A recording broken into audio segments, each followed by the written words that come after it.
Olá, meu amigo e olá, minha amiga do canal do método Fale Bem e Convença aqui do YouTube. Para quem não me conhece ainda, eu sou o professor Dr.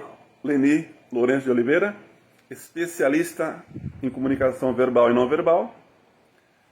Estou aqui hoje para dar a nossa segunda aula, segunda dica de oratória, para você aprender a desenvolver-se no que se refere à questão da comunicação e expressão, para poder convencer e persuadir os outros. Você, líder evangélico, você, pastor religioso, e até mesmo você, interessado em desenvolver essa arte de falar bem, que é a retórica.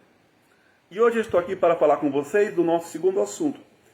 Na semana passada, eu falei com vocês da questão das viroses verbais e dos cacoetes linguísticos, que são muletas que nós carregamos para nos comunicar, que são formas inadequadas e inapropriadas de comunicação.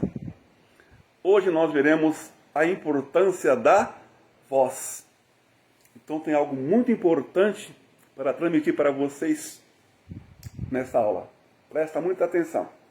Primeiramente, se você acha que o que você fala é o mais importante, seja lá quem você for, um pastor, um líder religioso, um entusiasta ou qualquer pessoa interessada na arte oratória, sabe que você está redondamente enganado ou enganada.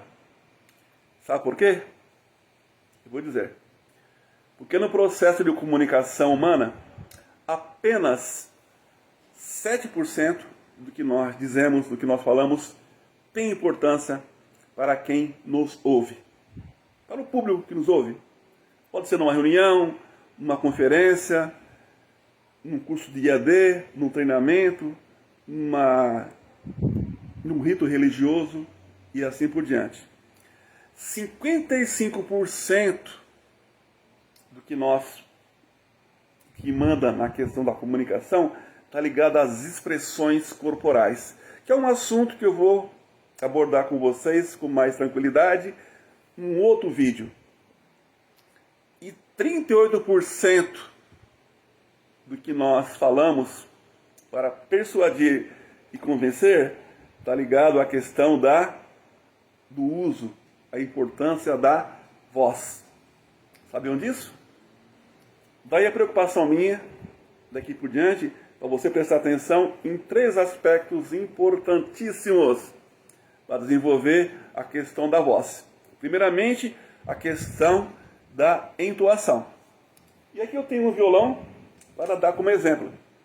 Quando nós vamos cantar uma música, o tom de voz deve estar afinado exatamente com a música que nós vamos executar. Ou seja, voz e instrumento devem estar casados uns com os outros para que haja sentido. Comunicação musical. Mesma coisa acontece no processo de comunicação entre nós.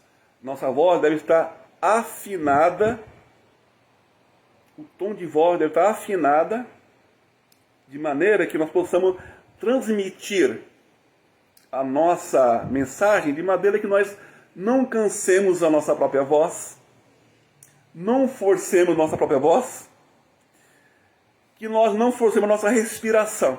Então, usar o tom de voz específico é tão importante quanto cantar no tom certo ao violão. Se canta no tom errado, a nossa voz sai esdrúxula, proparoxítona, inadequada. Primeira dica é a questão da entoação vocal. Segunda coisa é a questão do volume. Eu posso falar mais alto, ou se não, eu posso falar mais baixo durante uma comunicação, expressão de ideias, pensamentos ou sentimentos. Segundo ponto importante é a questão do volume. E terceiro ponto, e tão importante quanto a questão da entoação e do volume, é a questão da velocidade. Eu posso falar mais depressa se eu quiser, ou se não, eu posso falar num tom de voz bem mais devagar, ainda que às vezes esse tom devagar possa levar a pessoa a dormir durante a minha palestra, o meu culto religioso, a minha reunião na empresa, enfim, o meu encontro com as pessoas na sociedade, etc. Então ficar aqui para vocês essa informação simples, curta e objetiva a respeito da importância da voz. Prestar atenção à questão da sua entoação para não forçar o seu corpo.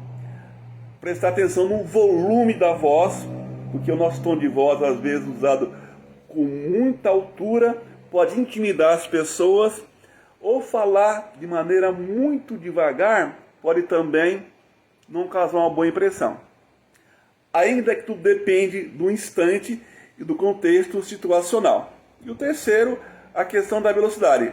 Falar muito depressa, muito devagar, depende também do certo contexto, mas normalmente um tom de voz deve se adequar à situação, ao contexto situacional, para que nós possamos nos comunicar bem e as pessoas dizerem, poxa vida, foi uma forma de expressão e comunicação que me persuadiu, me convenceu.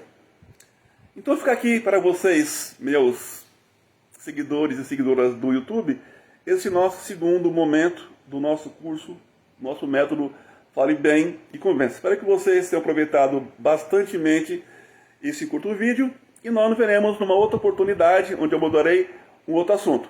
Até lá!